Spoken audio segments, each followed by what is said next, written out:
কোরবানির গোশতকে 3 ভাগে ভাগ করা মুস্তাহাব বা উত্তম। এই হুবহু 3 ভাগ না করে যদি 4 ভাগ করে বা 2 ভাগ করে বা একটু হেরফের করে তাতে কোরবানির অসুবিধা হবে না, কিন্তু উত্তম হলো এটা। আল্লাহ রাব্বুল আলামিন কোরআনে কারীমে বলেছেন ফাতআইমু ফাকুলু মিনহা ওয়া আত'আমুল কানিআ ওয়াল মু'তার। আর জায়গায় বলেছেন ফাকুলু মিনহা ওয়া আত'আমুল কানিআ ওয়াল বাইসাল ফাকির। এক জায়গায় বলেছেন আল বাইসাল ফাকির, আর জায়গায় বলেছেন আল কানিআ ওয়াল মু'তার। সর্বসাকল্যে 3টা শ্রেণী এখান থেকে পাওয়া যায়। নাম্বার 1, নিজের জন্য একটা অংশ রাখা, নিজের পরিবারের জন্য। আরেকটা অংশ হলো দরিদ্র অসহায় গরিব মানুষদেরকে, ফকিরদেরকে। আর আরেকটা অংশ হলো আপনার প্রতিবেশী আত্মীয় স্বজন যারা হয়তো মানুষের কাছে হাত পাততে পারে না, এরকম মানুষদেরকে। 3 ভাগে 3টা ভাগ করে আপনি কোরবানি পশু বন্টন করবেন। হুবহু 3 ভাগ নাও, একটু কম বেশি হলো, নিজে একটু কম রেখে বেশি দিলেন বা একটু বেশি রেখে কম দিলেন, তাতে কোরবানির অসুবিধা হবে না। আর গরিবদের মধ্যে বন্টন করার ক্ষেত্রে সবচেয়ে উত্তম হয়, বিশেষ করে আজকাল আমাদের সমাজে কিছু মানুষ আছে যারা মানুষের কাছে হাত পাততে পারে, তারা বাড়ি বাড়ি যায় কোরবানির গোশত কালেকশন করে, তাদেরকে আপনি দিবেন।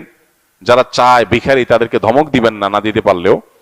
কিন্তু এর চেয়ে বেশি ইম্পর্টেন্ট, এর চেয়ে বেশি গুরুত্বপূর্ণ হলো যে মানুষগুলো কোরবানি করে না কিন্তু মানুষের কাছে হাতও পাততে পারে না, তাদেরকে খুঁজে খুঁজে বের করে যদি তাদের বাসায় বাসায় গিয়ে পৌঁছে দিয়ে আসেন, সেটা হবে সবচাইতে উত্তম।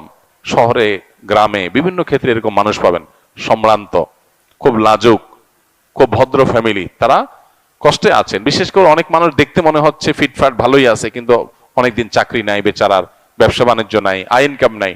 এই মানুষগুলোকে খুঁজে খুঁজে তাদের বাসা বাসায় গোশত পৌঁছানো, এটা হলো সবচেয়ে জরুরি কাজ। এই জন্য এই কাজটা আমরা কোরবানিতে খুব বিশেষভাবে খেয়াল করব, চেষ্টা করবো ইনশাআল্লাহ। এরপরে প্রশ্ন হলো, কি কি কাজ করলে কোরবানি অর্থহীন হয়ে যেতে পারে? কোরবানি অর্থহীন হয়ে যাওয়ার জন্য সবচেয়ে বড় যেই কাজটি হতে পারে সেটা হলো লৌকিকতার কারণে বা আল্লাহর সন্তুষ্টি অর্জন ছাড়া অন্য কোনো কারণে যদি কোরবানি হয়, তাহলে সেই কোরবানিটা অর্থহীন হয়ে যেতে পারে। কোরবানিটার সওয়াব পাওয়া থেকে আমরা বঞ্চিত হতে পারি।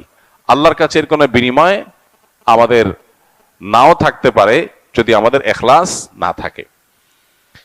কোরবানিতে ইখলাস খুব কমই থাকে। কোরবানিকে ঘিরে যদি আপনি বলেন সবচেয়ে বড় সতর্ক থাকার জায়গাটা কোনটা, তো আমি বলবো নিয়াতকে খালিস করা। অন্য অনেক ইবাদত আছে, নামাজের ক্ষেত্রে আমরা আল্লাহর জন্য নামাজ পড়ি, সেখানে আসলে ইখলাসের অভাব এত বেশি থাকে না। কোরবানির মধ্যে ইখলাসের অভাব যত বেশি থাকে। মূলত কোরবানি এমন একটা ইবাদত যেখানে আল্লাহর উদ্দেশ্যে আমি পশু জবাই করছি, আবার পশুর গোশতটা আমার ঘরে তুলছি, অর্থাৎ ফিডব্যাকটা আমি পাচ্ছি। এরকম জায়গা যেখানে অর্থনৈতিক বা আর্থিক ইবাদত, সে আর্থিক ইবাদতের ফিডব্যাক বা উপকারিতা যদি আমরা নিজেরা পাই, সেখানে ইখলাস ধরে রাখাটা আসলে কঠিন হয়। কোরবানিটা সেরকম একটা ইবাদত। এই জন্য আমি কোরবানি কেন করছি এটা আগে ক্লিয়ার করতে হবে। আল্লাহ বলেছেন লা ইয়ানালাল্লাহু লুহুমুহা ওয়ালা দিমাউহা ওয়ালাকিন ইয়ানালুহু আত-তাকওয়া মিনকুম। কোরবানির পশুর গোশত, রক্ত কিছুই আল্লাহর কাছে যায় না। যেই চেতনা থেকে, যেই তাকওয়ার সুপ্ত চেতনা থেকে আমরা কোরবানি করি, সেটা আল্লাহর কাছে ঠিকই যায়। সো ইখলাসটা এনশিওর করতে হবে, না হলে কোরবানি অর্থহীন হয়ে যেতে পারে। অনেকে আছেন প্রতি বছর কোরবানি করি, এবছর যদি না করি ছেলে মেয়েরা কার মুখের দিকে চেয়ে থাকবে। তাহলে এটা সামাজিক মর্যাদা রক্ষার কোরবানি হলো, আল্লাহর উদ্দেশ্যে না। অনেকে হয়তো মনে করেন যে আমরা প্রতি বছর গরু কোরবানি দেই, এবছর টাকা নাই, ধার করে হলেও দিতে হবে। কেন? কারণ আমাদের মুখ থাকবে না, মান সম্মান থাকবে না যদি ছাগল দেই, মানুষ মনে করবে গরিব হয়ে গেছি। এই যে মানুষ কি মনে করবে সেই চিন্তা থেকে আমি গরু কোরবানি করলাম, অর্থহীন হয়ে যেতে পারে কোরবানি।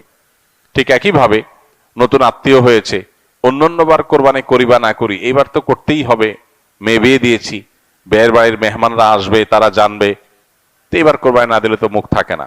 কোরবানি আমার উপরে আবশ্যক হয় না, তারপরে আমি কোরবানি করতেছি কেন? ব্যয়কে দেখানোর জন্য। ইখলাস নষ্ট হয়ে গেল। অনেকে আছেন যে কোরবানির মূল উদ্দেশ্য হলো ফ্রেশ গোশত সংগ্রহ করা, এই সামাজিক মর্যাদা ইত্যাদি, এগুলোর কারণে কোরবানি সবচেয়ে বেশি অর্থহীন হয়ে যায়। এই জন্য কোরবানিকে সবচেয়ে বেশি আমাদের রিয়া বা লৌকিকতা থেকে মুক্ত রাখার চেষ্টা করতে হবে। আল্লাহ আমাদের তৌফিক দান করুন। দ্বিতীয়ত, হারাম অর্থ দিয়ে যদি কোরবানি করেন তাহলে সেটা অর্থহীন হয়ে যেতে পারে। আপনি দেখবেন কোরবানির ইবাদতটাতে এক অদ্ভুত দৃশ্য আমাদের দেশে দেখা যায়।